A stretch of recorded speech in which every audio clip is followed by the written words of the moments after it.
Então, vamos lá. Com relação ao modal de transporte rodoviário de carga no Brasil, assinale as assertivas com V para as verdadeiras e F para as falsas. Antes de a gente dar sequência, esse é um outro ponto que eu entendo que pode ser muito cobrado. Transporte rodoviário de carga. Então vamos lá. Possui maior representatividade entre os modais. Ok, isso é verdadeiro. Considerando a nossa matriz de transporte, que foi apresentado lá na nossa aula dos modais, o modal rodoviário representa de 60 a 65% da movimentação de carga no Brasil. Então essa alternativa está correta. Ele tem um alto custo de implantação. Essa alternativa está incorreta. Custo de implantação se entende como o custo da sua infraestrutura e do veículo propriamente dito. Então, quando a gente já tem uma infraestrutura de transporte já definida no Brasil, o custo seria o custo do veículo. E quando a gente compara com os demais modais, esse custo não é tão alto assim. Então, é a alternativa falsa. Alta capacidade de carga sem limitação de volume e peso. Isso não é uma verdade. A gente viu na aula dos veículos de transporte que o modal rodoviário de cargas ele varia de 10 a 45 toneladas. E quando comparado ao modal aquaviário e o modal ferroviário, a sua capacidade de carga é muito baixa. Então, essa é uma alternativa falsa. Adequado para curtas e médias distâncias. Ok, isso é uma verdade. Ele é muito utilizado no Brasil, que tem dimensões continentais, para o transporte de longas distâncias, mas a sua, vamos dizer assim, o seu ponto forte é média e curta distância. Então, se a gente fizer aqui VFFV, é a alternativa B, que é justamente o gabarito da questão. Próxima questão. O Ministério dos Transportes, nos próximos 20 anos, tem como meta modificar a matriz de modal de transporte. Então, isso daqui já é uma questão do PNL. É sempre um objetivo do PNL equilibrar a matriz de transporte. E por que que é importante esse equilíbrio? Porque nós estamos falando em custos logísticos. O custo logístico do modal rodoviário, ele é muito grande, o seu custo de operação, o que eleva os gastos das empresas e do governo com essa atual condição da nossa matriz de transporte. Então, quando a gente equilibra, principalmente com a utilização do modal aquaviário e do ferroviário, a gente reduz os custos e, naturalmente, a gente vai ter um desenvolvimento melhor. Então, vamos avaliar, então, os itens a seguir. Priorizar os investimentos no setor ferroviário e hidroviário, oferecendo melhor qualidade ambiental, menor consumo de petróleo e menor poluição atmosférica. Ok, a gente acabou de falar aqui. Se a gente investir nesses dois modais, a gente vai conseguir aí ter uma redução de custos e também na questão ambiental. Essa questão, em particular, eu não sei se era realmente de fato esse objetivo, colocar aqui a questão do hidroviário. O hidroviário, de fato, ele precisa ser desenvolvido no Brasil. Lembrando que o transporte aquaviário, ele se divide no transporte marítimo e o hidroviário. O marítimo no mar, o hidroviário nos rios. E, de fato, a gente utiliza muito pouco esse tipo de transporte. Então, ao meu ver, era mais correto colocar aqui a questão do aquaviário, pois o aquaviário envolve marítimo e hidroviário. O marítimo aqui nós temos a cabotagem. além das atividades de importação e exportação. Então, ficaria uma questão mais abrangente, mas o hidroviário não está errado. Priorizar investimentos no setor rodoviário, pois já temos uma malha rodoviária que atende todas as necessidades de transporte do país. Essa questão é uma questão falsa, e eu vou explicar por quê. Na nossa última aula, a gente abordou sobre a questão do setor de transportes e integração regional. A gente viu que o Brasil tem a quarta maior malha rodoviária do mundo. E ela fica muito atrás de países como China, Índia e principalmente Estados Unidos.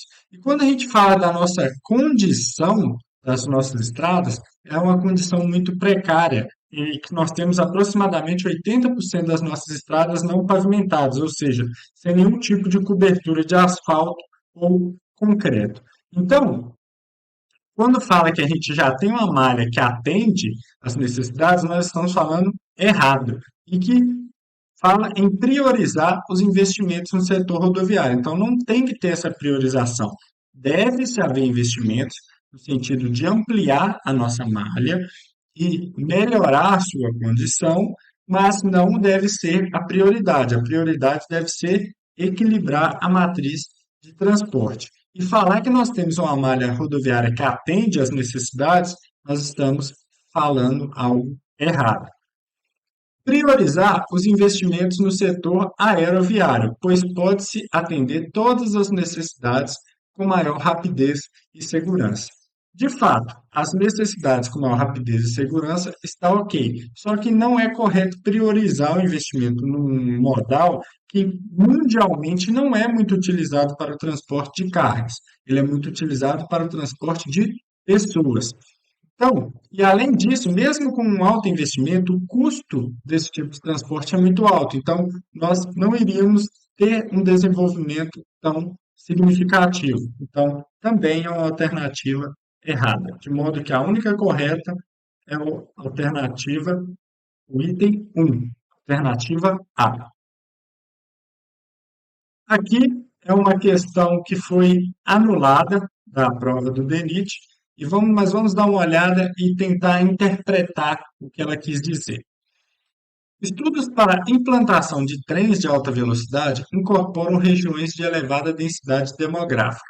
Os trechos que estão sendo analisados são Campinas, Belo Horizonte, São Paulo, Belo Horizonte, São Paulo, Curitiba, Campinas, Triângulo Mineiro, Campinas, Curitiba. É incorreto o que se afirma em. Então, aqui nós estamos falando de uma alternativa errada. Essa questão também estava no PNL, não é o atual PNL, é o PNL antigo, e ele deixou aí essa questão do trem de alta velocidade. No PNL atual, esse item não é dessa forma contemplado, com detalhes, descrevendo quais obras, nada nesse sentido. É mais uma diretriz estratégica para que o governo, em sua escala federal ou estadual, ou mesmo municipal, definam as ações que devem ser adotadas para se atingir o objetivo. Então, essa questão ela foi anulada porque nós temos que a alternativa D e E são iguais. Ou seja, se eu marcar D ou se eu marcar E, eu estou marcando a mesma questão. Mas quando a gente vai fazer, vai verificar, é, vamos dizer assim, qual é os, as alternativas, isso aqui foi um trabalho que foi feito em relação ao trem de alta velocidade. Engraçado eles não comentar sobre o principal obra que foi contemplada dentro desse conceito, que é o trem de alta velocidade Rio de Janeiro-São Paulo, e aqui os trechos que estavam sendo analisados é Campinas, Belo Horizonte, então, ok, de fato, São Paulo e Curitiba, ok, de fato, Campinas e Triângulo Mineiro, Campinas e Triângulo Mineiro. Então, é incorreto afirmar o que? Alternativa 2 e alternativa 5. E aqui a gente percebe que justamente a alternativa D e E, talvez uma delas era para ser essas duas alternativas incorretas. E essas duas alternativas não apareceu. Então, por isso essa questão ela foi anulada. Aqui tem um outro ponto importante que dentro do último PNL, também uma questão de PNL, tratou-se o conceito de vetor logístico. Dentro desse novo PNL, como a gente viu na nossa aula, a gente está falando de uma matriz origem-destino. Aí já mudou um conceito que é trabalhado dentro do PNL. A matriz origem-destino avalia qual é a maior densidade de movimentação de cargas e de pessoas dentro do cenário do território nacional. No último PNL, considerou-se vetores logísticos, ou seja, caminhos estratégicos, regiões estratégicas onde pudesse ser feita essa fragmentação para definir os investimentos para cada uma delas. Então, ó, vetores logísticos representam uma nova forma de organização espacial do país. Dessa organização resultaram 7 agrupamentos. Com relação a esse assunto, de acordo com o PNLT, que é o Plano Nacional de Logística e Sistema de Transporte, assinale a sequência correta. Então, para a gente saber responder essa questão, a gente deveria ter estudado esse último PNL, que aí a gente ia ter essa alternativa. Mas eu trouxe aqui os vetores logísticos, é uma nova configuração, igual está descrito na questão, uma questão de fragmentação do território nacional, considerando as áreas estratégicas para a movimentação de cargas e de pessoas. Quando a gente fala em vetor logístico, nós estamos falando do Amazônico, Nordeste Meridional, Centro-Norte, Nordeste Setentrional, Centro, Sudeste, Sul e Leste. Esse conceito dos vetores logísticos, ele não aparece no novo PNL. Então, algo nesse sentido, desacredito que vai aparecer na questão, na prova do DENIT. Mas, nesse ponto, a alternativa correta é a alternativa C. E a última questão da prova fala também do PNL. Plano Nacional de Logística e Sistema de Transporte, do Ministério de Transporte, tem como meta enquadrar e validar os projetos e vetores logísticos estruturantes do desenvolvimento social e econômico do país. Considerando os seguintes objetivos, julgue os itens abaixo. Então, essa questão, ela também foi uma questão anulada. Isso aí foi, vamos dizer assim, do ponto de vista de um concurso desastroso, pois isso aí, quanto mais questões anuladas tem numa prova desse tipo, vamos dizer assim, essa questão é nula para todos os tipos de candidatos, de modo que a gente vai ter menos questões para avaliar o conhecimento dos candidatos. E, naturalmente, quanto mais questões a gente tiver que a gente puder avaliar o desempenho dos candidatos, naturalmente nós estamos selecionando aquelas pessoas que têm um conhecimento mais apurado, vamos assim dizer. Mas, nesse caso aqui, o enunciado ele já é bem confuso, onde se fala dos objetivos relacionados ao vetor logístico e não do sistema de transporte. E essa alternativa 1 gerou grande polêmica, pois o aumento da eficiência produtiva em áreas consolidadas. Quando a gente faz a divisão do território nacional, não é de fato essa divisão. Mas vamos imaginar que aqui foi dividido o país em 7 vetores logísticos que cada um tinha uma característica específica e precisava de um investimento, vamos dizer assim, direcionado para conseguir o desenvolvimento. Quando a gente fala que um dos objetivos é o aumento da eficiência produtiva em áreas consolidadas, essa alternativa pode ser verdadeira, pode ser falsa. Então, esse é o ponto que gerou grande dúvida, onde os candidatos ficaram, assim, em dúvida entre a alternativa A e a alternativa C. Pois o item 1, essa questão do aumento da eficiência é um objetivo secundário, mas não é um objetivo errado. Naturalmente, quando você desenvolve um setor de transporte, a infraestrutura, naturalmente você vai ter um desenvolvimento da economia e da sociedade. Naturalmente, nós vamos ter uma produção mais eficiente, mas ficou aquela dúvida: isso está correto, isso não está correto? Então, vamos dizer assim, essa parte interpretativa dessa questão fez com que a banca anulasse o gabarito dessa questão. Mas o PNL tem esse objetivo: indução do desenvolvimento das áreas, redução de desigualdades regionais, integração regional sul-americana. Isso aqui basicamente é integrar com os países onde o nosso país faz fronteira. Então, o PNL a gente percebe que ele é muito cobrado na prova do DENIT.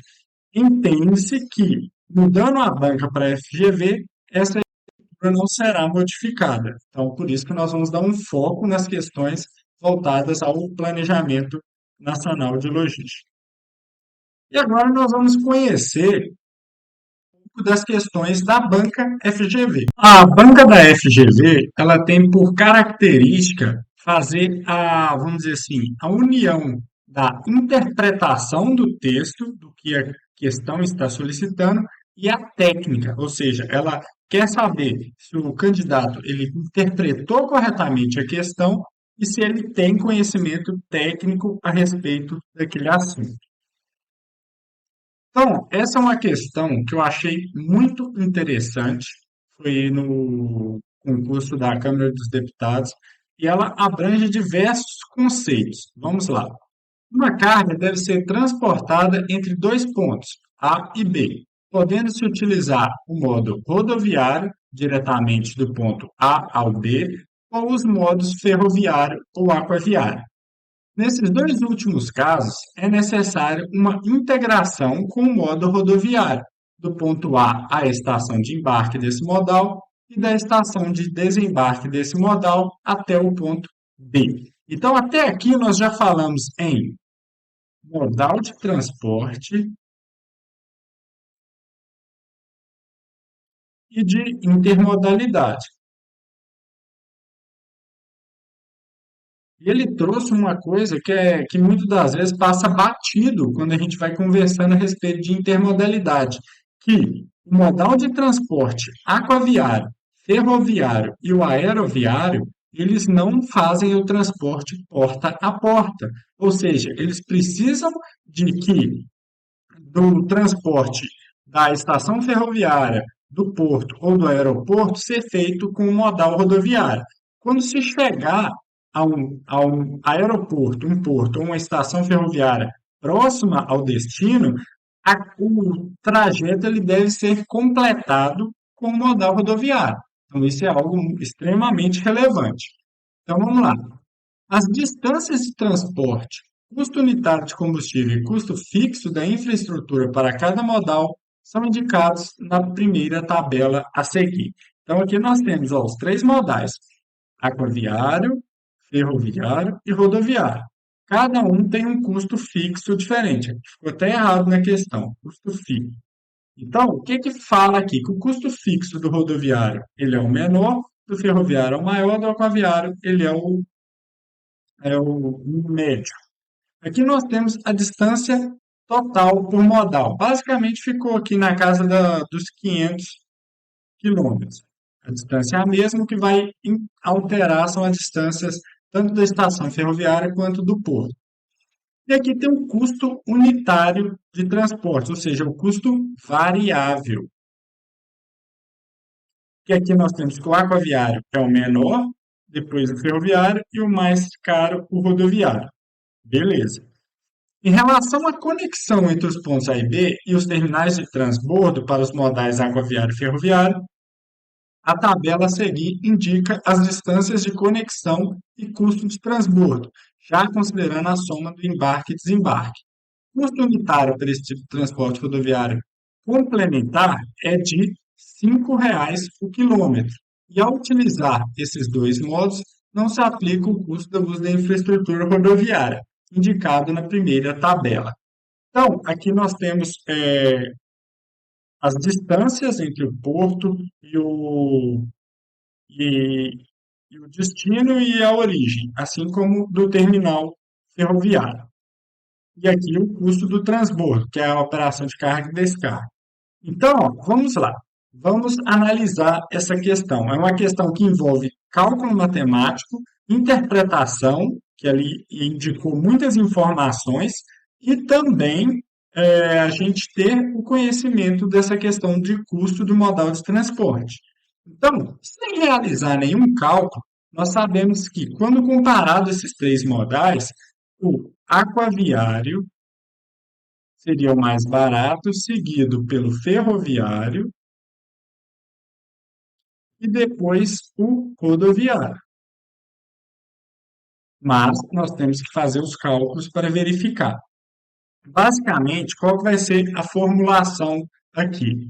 Vai ser o custo fixo, vou colocar aqui que o custo total vai ser igual ao custo fixo mais o custo variável mais o custo adicional. O que é o custo fixo? É esse aqui, ó, que já foi delimitado. O que é o custo variável? Custo variável é a relação da distância pelo custo unitário. E o que é esse custo adicional, que vai ser aplicado somente ao modal aquaviário e o ferroviário? Esse custo adicional corresponde ao deslocamento entre origem, porto ou ferroviária, estação ferroviária, e do porto até o destino, ou da estação ferroviária até o destino. E aqui nós temos um deslocamento entre portos e entre estações ferroviárias. Além disso, falou que para fazer esses deslocamentos de integração entre origem e destino, o custo do modal rodoviário não vai ser 4,6, vai ser 5, e ainda um acréscimo da intermodalidade. E, além disso, as operações de carga e descarga no porto e na estação ferroviária devem ser consideradas. No porto, ela custa R$ 700, na estação ferroviária, 400. É um cálculo, de certa forma, até um pouco não complexo, mas trabalhoso. Eu já fiz esses cálculos e cheguei nesses resultados, onde o modal aquaviário foi 2.522, o ferroviário 2.739 e o rodoviário 2.500. Então, quando a gente vai responder essa questão, ficou rodoviário, aquaviário e ferroviário, de modo que a gente marca a alternativa C, que é o gabarito da questão. Ah, mas dentro das aulas foi falado que o modal rodoviário é mais caro em relação ao aquaviário e o ferroviário. Mas um ponto nessa questão que não foi levado em consideração, que é tamanho da carga. Aqui nós estamos entendendo que essa carga é uma carga compatível à capacidade do modal rodoviário, que varia de 10 a 45 toneladas. Mas vamos imaginar que fosse uma carga de 100 toneladas, por exemplo. Naturalmente, nós iríamos precisar de 3 caminhões. E o modal aquaviário e ferroviário, não. Com um único veículo a gente conseguiria. Claro que aqui teria um pouco de acréscimo em relação à carga maior, mas isso não ia variar tanto. Então, essa questão aqui do tamanho da carga não foi considerado dentro dessa questão e por isso a gente chegou-se a esse resultado. Mas isso mostra que tudo deve ser analisado antes da gente responder uma questão. Se a gente não faz nenhum cálculo, naturalmente a gente vai marcar aqui, ó, aquaviário, ferroviário e rodoviário. E não é esse o resultado. Mais uma questão. Percebe-se que as questões da FGV, elas são bastante, vamos dizer assim, grandes, tem muito texto, tem muito conteúdo nessas questões, e considerando que as questões de engenharia de transporte, não sei se vai seguir nesse mesmo modelo, mas ela era as últimas questões, ou seja, é um momento onde o candidato já está mais cansado, já está mais desgastado, então essas questões grandes podem ainda, vamos dizer assim, de certa forma, atrapalhar aí o desempenho. Então, a gente tem que ter esse conhecimento técnico, pois ele ali já vai direcionar e fazer com que a gente ganhe agilidade na hora de resolver uma questão. Vamos lá. Geralmente, o transporte representa o fator mais significativo nos custos logísticos empresariais, absorvendo, em média, cerca de dois terços desse custo. Ok, a gente conversou sobre isso. Dessa forma, a gestão das operações de transporte inclui a seleção do modo mais apropriado, levando em consideração suas vantagens e desvantagens em diferentes situações. Sobre as particularidades dos modos de transportes, analise as afirmativas a seguir e assinale V para o que for verdadeiro e F para o que for falso. O modo aéreo é recomendado para mercadorias de grande valor agregado e longas distâncias, possuindo um elevado custo e bastante restrito aos tipos de produto a serem transportados. Ok, é uma alternativa verdadeira. O modal rodoviário possui um baixo investimento para o transportador, grande competitividade e custos mais baixos de embalagem. Porém, os custos com frete e risco com perdas são elevados e caracterizam pela baixa flexibilidade. Então, aqui nós tivemos uma questão que é o que eu comentei logo no início. É uma questão grande que foi falando um monte de coisa que é verdade, e aqui no final falou uma inverdade, algo que está incorreto, pois o modal rodoviário ele tem uma alta flexibilidade, tanto pela a nossa malha rodoviária, que ela é extensa, assim como a quantidade de veículos. Então, essa alternativa está errada, falso. O modo ferroviário tem uma grande capacidade de transporte de carga, com flexibilidade e capilaridade alta. Essa alternativa está errada, também aqui relacionado à flexibilidade e capilaridade. Isso porque nossa malha rodoviária ela tem 1.700.000 quilômetros. A ferroviária só tem 30.000. Então, é uma malha muito pequena. Então, nós não temos uma flexibilidade e uma capilaridade tão alta assim no modal ferroviário. Então, essa alternativa é falsa. O modo hidroviário é normalmente o mais lento que o ferroviário. Isso se deve às condições climáticas que influenciam no transporte de produtos via marítimo. E as cargas transportadas são de grande volume. Porém, o custo para o transporte é diluído em todas as cargas. Ok, isso é uma verdade, é característica do modal aquaviário. Aqui coloca hidroviário, mas isso aqui é algo que tem que ser revisto. Então, se a gente montar aqui, a gente ficou VFFV, que é o gabarito A. Ao avaliar as vantagens e desvantagens dos modos de transporte, pode-se dizer que o modo rodoviário apresenta em relação ao modo ferroviário. Então, ó, aqui, ó, todas as questões avaliou a flexibilidade, analisou a capacidade e analisou custo, comparando os modais rodoviário e o ferroviário. Então, quando a gente compara os dois, o rodoviário é o que tem a maior flexibilidade, o ferroviário é o que tem a maior capacidade e o menor custo. Então, vamos ver aqui as alternativas. Então, ó, maior flexibilidade, ok. Maior capacidade de transporte, falso. Já vamos para o próximo. Menor flexibilidade, falso. Vamos para o próximo. Maior flexibilidade, ok. Menor capacidade de transporte, ok. E menor custo por unidade de produto a ser transportado, falso. Ele tem menor flexibilidade, falso. Então, naturalmente, vai ser a alternativa E. Mas vamos ver. Maior flexibilidade, verdadeiro. Menor capacidade de transporte, verdadeiro. E maior custo por unidade de produto transportado, verdadeiro. Alternativa E. Mais uma questão muito grande.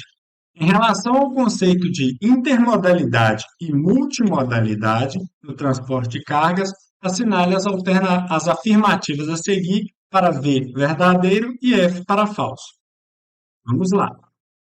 A diferença entre intermodalidade e multimodalidade no transporte de carga é administrativa e legal, pois, enquanto o transporte intermodal é um transporte segmentado, que se utiliza diversos modos para o transporte de mercadoria, sem uma integração documental e legal. Ok, até aqui está correto. Vamos continuar. O transporte multimodal considera todos os modos envolvidos sob o aspecto da cadeia de transporte, em que o gerenciamento da origem ao destino é feito por um único transportador, o operador de transporte multimodal. Ok, está correto. O que que falou aqui essa questão? Que o intermodal ele é dividido seus trechos em modais de transportes diferentes e que cada um deles vai ter um documento diferente. E que no transporte multimodal, da origem ao destino, mesmo que tenha fragmentações entre modais de transporte, é feito por um único transportador e um único documento. Beleza, está correto. A diferença entre intermodalidade e multimodalidade no transporte de cargas é funcional. Aqui já está errado. Não é funcional. Ela é administrativa da parte da empresa e legal da parte da burocracia dos documentos. Pois o transporte intermodal considera a carga não unitizada, que diminui a agilização na conexão entre os modos, enquanto o transporte multimodal considera a carga unitizada. Carga unitizada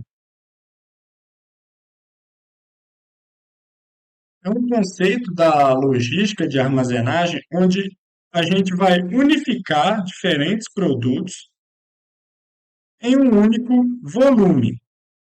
Não, a questão da intermodalidade ou multimodalidade, nada interfere se a carga é ou não unitizada.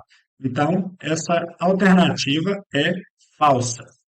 O transporte multimodal pode ser entendido como transporte realizado por dois ou mais modos de transporte distintos, ok, podendo ser atribuída ao operador de transporte multimodal, o OTM, a responsabilidade pela unitização e desunitização da carga, e também pela consolidação e desconsolidação da carga. Então, basicamente, aqui falou que é um transporte realizado por dois ou mais meios de transporte que o OTM vai decidir se vai unitizar ou não unitizar, desunitizar, consolidar ou não consolidar a carga. Isso é uma verdade, ok? O transporte multimodal pode ser entendido como transporte realizado por dois ou mais meios de transporte distintos, podendo ser atribuído ao operador de transporte multimodal a responsabilidade pela unitização e desunitização da carga. A única diferença para a questão de cima é, mas não pela consolidação ou desconsolidação da carga. Isso também está errado, pois fica na responsabilidade do operador de transporte multimodal todo o aspecto operacional relacionado à carga. Então, se ele vai ou não unitizar, se ele vai consolidar aquela carga de uma forma a facilitar a sua operação ou desconsolidar, conforme o tipo de modal que ele vai utilizar, fica a cargo dele, pois ele tem um único documento que abrange toda a carga, todos os volumes transportados. Então, se a carga vai estar unitizada, consolidada, não consolidada, desunitizada, isso pouco importa, ok? Então, essa alternativa está errada. Então, a gente encontrou VF, que é a alternativa D.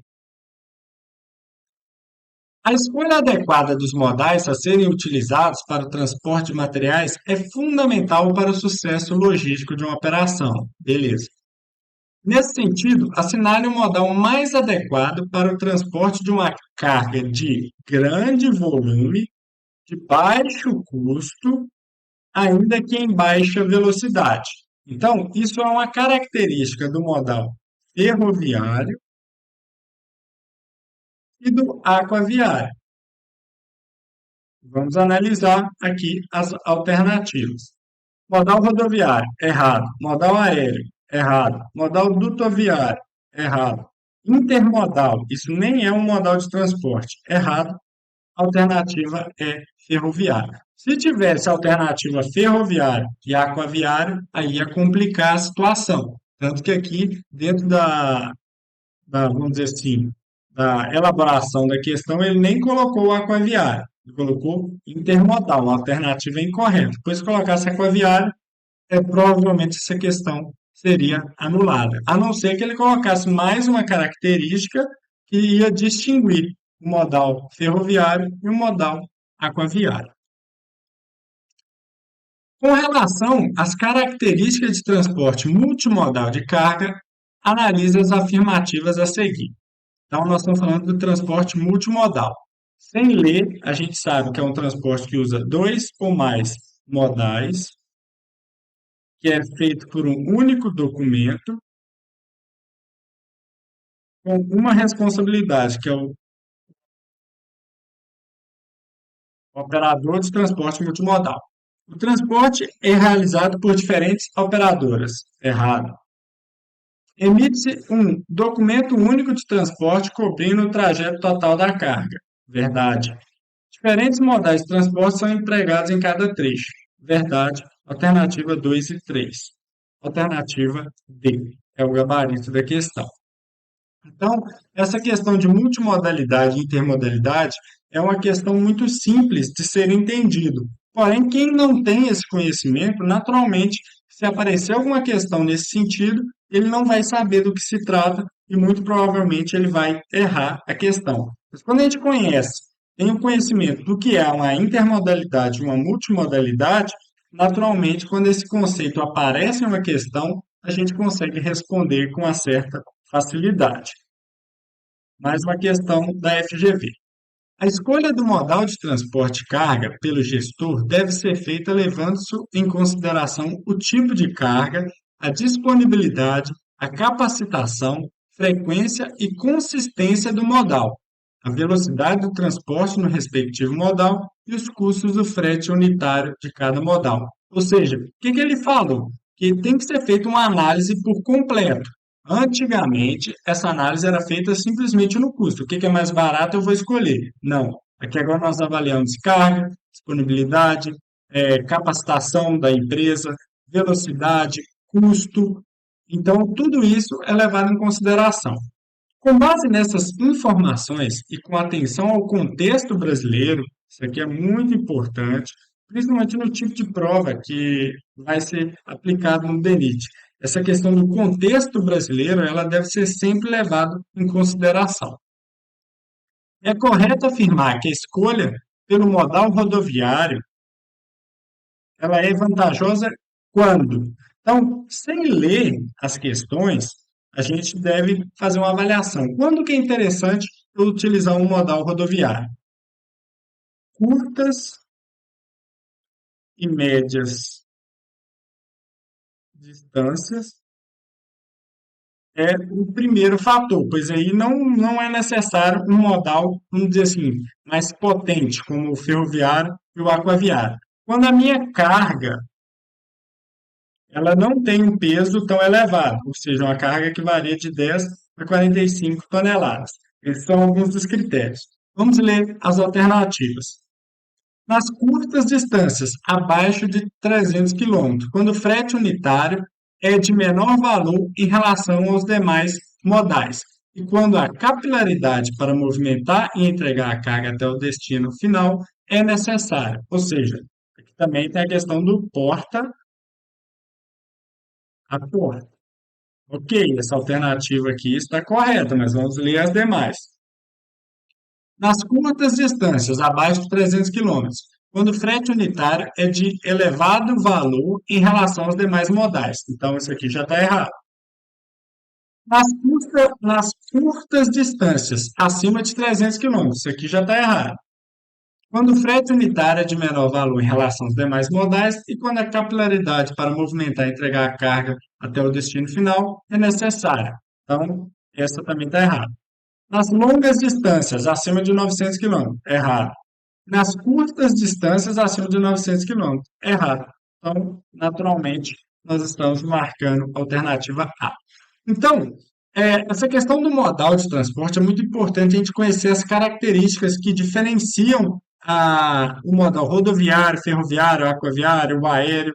Isso quer dizer que não existe um modal melhor que o outro. Existe uma avaliação do contexto para definir quando que é melhor utilizar um em relação ao outro. Cada um tem suas características, cada um tem suas vantagens e suas desvantagens.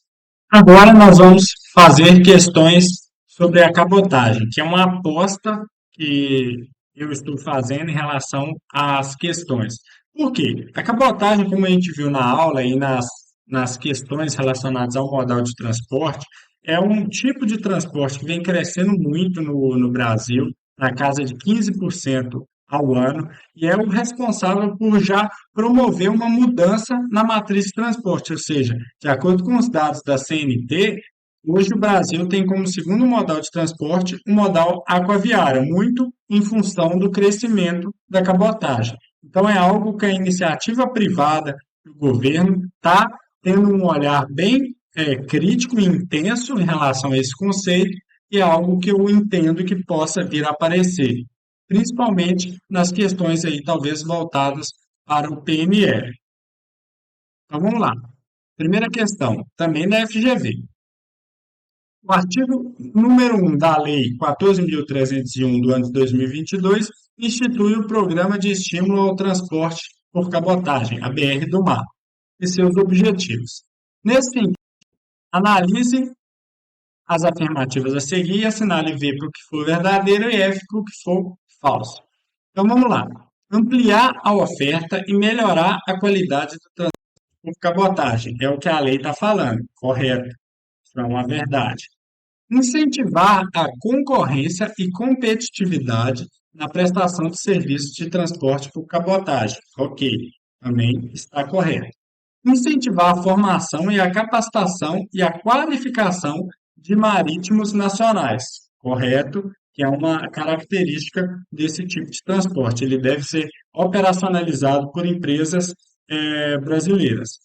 Estimular o desenvolvimento da indústria naval de cabotagem brasileira. Ok, também está correto. Então, a alternativa B é o gabarito da questão. Então, a cabotagem, uma breve revisão, é o transporte feito via costeira na margem de um mesmo país, ou seja, não vai para outro país. E ele hoje representa cerca de 10% da nossa matriz de transportes. Então, é o transporte feito entre os portos, e aqui nós temos uma malha navegável de 8.500 quilômetros aproximadamente, e é algo que, economicamente, dadas as características do transporte aquaviário, é bem vantajoso fazer um deslocamento maior. É o transporte marítimo entre portos de um mesmo país, sendo amplamente utilizado, por exemplo, em países que têm uma costa marítima extensa, como o Brasil. Esse tipo de navegação também envolve o transporte marítimo internacional, realizando trechos dentro de países de origem ou de destino de mercadorias. Em 2022, representou 23,40% da movimentação no sistema aquaviário brasileiro. O enunciado se refere-se à navegação de longo curso? Não, longo curso são movimentações entre países diferentes. Interior também não, se refere ao transporte hidroviário e fluvial. De apoio portuário, isso é uma operação realizada em porto. Cabotagem é o correto. E de apoio marítimo também não, isso aqui é uma operação e não um transporte. Então, alternativa D aqui fez uma introdução ao que nós falamos ali no slide anterior sobre o conceito e o que é a cabotagem.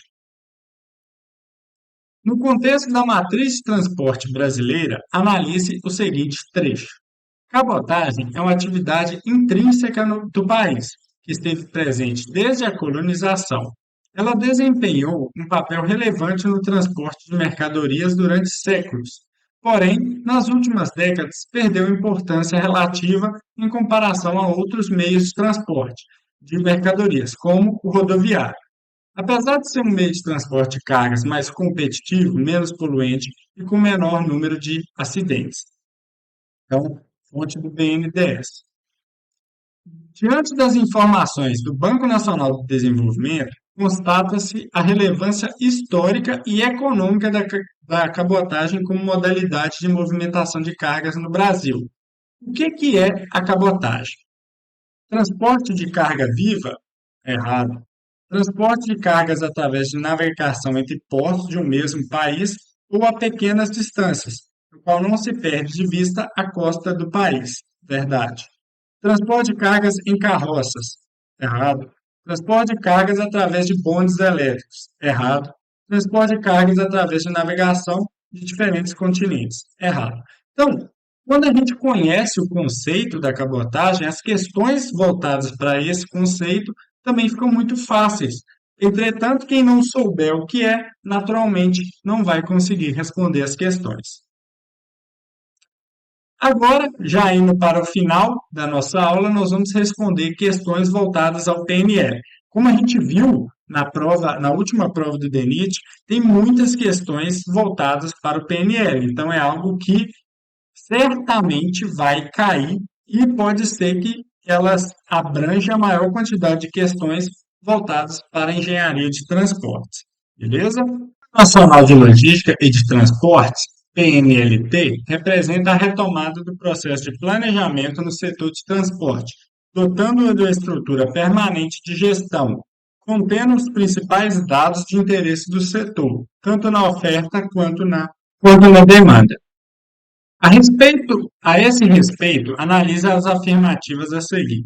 Propõe um processo de planejamento permanente, participativo, integrado e interinstitucional. Ok, isso é uma característica do PNL. Não é considerado um plano multimodal, muito pelo contrário. O PNL tem por objetivo equilíbrio da matriz de transporte. Então, esse aqui está errado. O PNLT está fortemente fundamentado nos conceitos de territorialidade, de segurança e ocupação do território nacional e de desenvolvimento sustentável do país com equidade e justiça social. Ok, isso é também um dos fundamentos do PNL. Está correto afirmar em, aqui no nosso caso ficou 1 e 3, que é o gabarito A. No que se refere à matriz de transporte brasileira, segundo os dados de 2015 do Plano Nacional de Logística, apenas um modal ocupa 65% de participação em todo o setor de transporte do país. Qual é esse modal? Então, a gente sabe que o modal rodoviário, nas diferentes dados relacionados à matriz, ele varia de 60% a 65%. Então, aqui, a alternativa é. Segundo o PNLT de 2007, a participação percentual do modo ferroviário na matriz de transporte de carga no Brasil é aproximadamente 3 vezes menor que da Rússia. Com referência a esse assunto, julgue o seguinte item. Para as curtas distâncias, o modo rodoviário brasileiro apresenta como vantagem em relação ao modo ferroviário maior disponibilidade de infraestrutura viária e maior flexibilidade para a definição de rotas ao transporte. Ok, está correto. Mais uma vez, fez essa comparação entre o rodoviário e o ferroviário. O ferroviário, a gente sabe que para longas distâncias, para uma carga maior, ele tem uma vantagem em relação ao rodoviário, mas ele tem essa limitação de uma malha muito pouco no nosso país, uma densidade ferroviária muito baixa, principalmente quando comparado à Rússia e Estados Unidos. Em relação ao Plano Nacional de Logística e Transporte, o qual está diretamente relacionado à evolução das perspectivas do setor de transporte no Brasil, julgue o item subsecutivo. Com o objetivo de proporcionar o desenvolvimento regional, o PNLT busca atender proposições para diminuição da desigualdade regional, desconsiderando a relação custo-benefício, a qual tende a concentrar investimento em regiões mais desenvolvidas. Então, quando fala aqui, ó, que desconsidera o custo-benefício e tende a concentrar investimento em regiões mais desenvolvidas, isso está errado. O PNL, ele tem, ele tem por objetivo integrar e corrigir desigualdades. Então, isso está errado. A introdução é a mesma da questão anterior, relacionada ao PNL, tendo em vista que o foco do PNLT é dar suporte à evolução dos modais já consolidados, à mudança e adequação da matriz de transporte de carga no Brasil, com objetivo estratégico, tendo em vista que o foco do PNLT é dar suporte à evolução de modais já consolidados, a mudança e adequação da matriz de transporte de carga no Brasil, como objetivo estratégico, fica em segundo plano. Não, não é isso. Não é dar suporte à evolução de modais já consolidados e muito menos não se atentar para a adequação da matriz de transporte. Então, essa questão está errada. Então, entendendo que o PNL é um item que deve cair na prova, a CNE está prevendo algumas questões voltadas para o PNL. Por quê? Porque as questões dos outros concursos relacionados a esse conceito foi relacionado a um PNL antigo. Então, a gente tem que tratar o PNL atual, que é o PNL 2035, que foi elaborado, iniciou a sua elaboração no ano de 2019 e concluído no ano de 2021. Então vamos lá. Planejamento integrado de transportes contempla apenas o transporte de bens, ficando o transporte de pessoas fora do seu escopo. Então, quando a gente fala que o transporte de pessoas não é considerado, nós estamos falando de uma alternativa errada, pois o PNL ele aborda o transporte de produtos, o sistema de transporte para produtos e pessoas. Então, gabarito errado. Planejamento integrado de transporte deverá contemplar o transporte de pessoas e bens e terá por objetivos contribuir para a competitividade nacional, o bem-estar e o desenvolvimento regional e a integração nacional. Então, esse é o ponto de vista do planejamento do transporte. O planejamento setorial será organizado em plano setorial terrestre, plano setorial portuário, plano setorial hidroviário, plano aeroviário nacional. Então, essa é uma das características do PNL, que ele fez a divisão entre os setores, e esses setores são basicamente os modais de transporte. E aí, aqui falou que foi o plano terrestre, que abrange o rodoviário e o ferroviário. Aqui nós temos o plano portuário, que é o do modal aquaviário mais voltado para o marítimo. O plano hidroviário, que é utilizar os rios para o transporte. E o plano aéreo, que aqui nós estamos falando do transporte de passageiros. Aqui alguém deve olhar e falar, uai, mas e o duto viário? O duto viário, ele ficou de fora do PNL devido à sua baixa representatividade e mais voltado para atividades específicas. Então, essa divisão entre os planos setoriais, ela é correta. O PNL 2035 emprega o uso das matrizes origem e destino, mais abrangentes para as cargas e pessoas, obtidas a partir de dados das notas fiscais eletrônicas e de telefonia móvel, contemplando a movimentação de bens no Brasil entre o país e o exterior, sobre a ótica de peso e valor das cargas. Isso está correto. Essa foi a metodologia utilizada pelo PNL para entender qual era o fluxo das cargas, isso aqui utilizando as notas fiscais eletrônicas, e o fluxo das pessoas, que aqui utilizou a telefonia móvel. Então, entendendo para onde era essa densidade de movimentação, pode direcionar os investimentos para melhorar essa questão. Tem-se como princípio do PNL 2035 o aprimoramento do sistema de transporte vistas ao fortalecimento de regiões economicamente dinâmicas e consolidadas.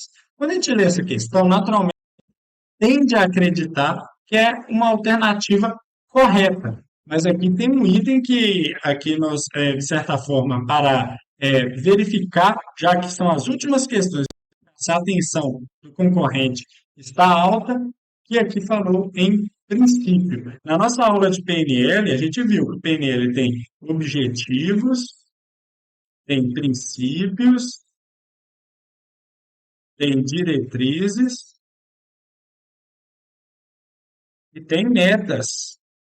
Então, isso são coisas diferentes dentro da construção desse documento. Então, essa alternativa está errada, pois não é um princípio, e sim uma diretriz do PNL 2035. Os princípios são respeito à vida, excelência institucional, planejamento da integração territorial, infraestrutura sustentável, eficiência logística, desenvolvimento econômico, responsabilidade socioambiental e integração e cooperação internacional. O aprimoramento do sistema de transporte já consolidado é uma diretriz e não um princípio. As matrizes origem e destino de cargas e pessoas utilizadas no PNL possuem como fonte de dados principal o Big Data de notas fiscais eletrônicas da Secretaria da Receita Federal. Aqui é, é uma alternativa também errada, pois ela não abrangeu toda a fonte de dados, que envolve as notas fiscais eletrônicas e a telefonia móvel. Então, as matrizes de origem e destino de pessoas não podem ser baseadas em notas fiscais. Por outro lado, podemos afirmar que foram adotadas para as cargas. Inclusive, a utilização desses dados para a carga representa uma quebra de paradigma, eliminando a necessidade de inferências estatísticas a partir de fontes de dados secundários considerados em plano de transporte anterior. Então, o que isso aqui quer dizer? Isso aqui, nós estamos pegando dados da Receita Federal, então um dado altamente confiável para determinar onde que está, de onde sai e onde chegam as cargas no Brasil. Com isso, foi possível analisar a movimentação de bens no Brasil e entre os países do exterior, sob a ótica de peso e de valor, pois todas essas informações estão contidas nas notas fiscais dos produtos. A fonte de dados provenientes das notas fiscais eletrônicas são insuficientes para o tratamento das matrizes de transporte aeroviário de cargas e do transporte rodoviário. Ok, isso aí está correto. Essa questão ela é utilizada para o transporte rodoviário, ferroviário e o aquaviário. Isso por quê? O transporte aéreo ele é mais voltado para o transporte de passageiros e muito pouco para carga. Então, isso é uma informação que chega a ser irrelevante para definir algo relacionado às cargas dentro desse sentido. Então, é uma alternativa correta. De acordo com o PNL 2035, a adoção de movimentação de pessoas para estudo e planejamento de transportes foi baseada em dados de deslocamentos de telefonia móvel e de GPS. Ok, isso também está correto. Hoje, basicamente, todas as pessoas têm um celular e esse celular, ele, vamos dizer assim, existe uma troca de informação muito grande entre central e esse telefone, de modo que essas informações definem por onde as pessoas estão transitando dentro do território nacional. E isso é um dado relevante, um dado muito correto para se tomar decisões e ações no sentido de melhorar o sistema de transporte. O amplo acesso da população aos dispositivos de telefonia móvel possibilita uma robusta massa de dados que fornece informações de deslocamento praticamente 24 horas por dia, durante todos os dias do ano. Então, pessoal, era isso que a gente queria tratar aqui nessa aula de revisão. A gente aqui viu a última prova, tratou sobre a questão da banca da FGV, de uma aposta que é o assunto da cabotagem, e principalmente do PNL, que é um item que foi muito cobrado no último concurso. Então, aqui nós estamos chegando ao final das nossas aulas. Vamos avaliar, caso vocês tenham alguma dúvida, tenha algo que precise de um suporte maior, nós podemos estar realizando novas aulas, novos conteúdos, para que vocês possam, de fato, se sentirem preparados para realizar essa prova. Do ponto de vista da engenharia de transporte, peço muita atenção, são as últimas questões. Muito provavelmente o desgaste já vai estar muito maior, mas a atenção quanto aos conceitos, a técnica, ela não pode deixar de lado e ficar por conta da interpretação. Beleza? No mais, bons estudos, um abraço e até a próxima.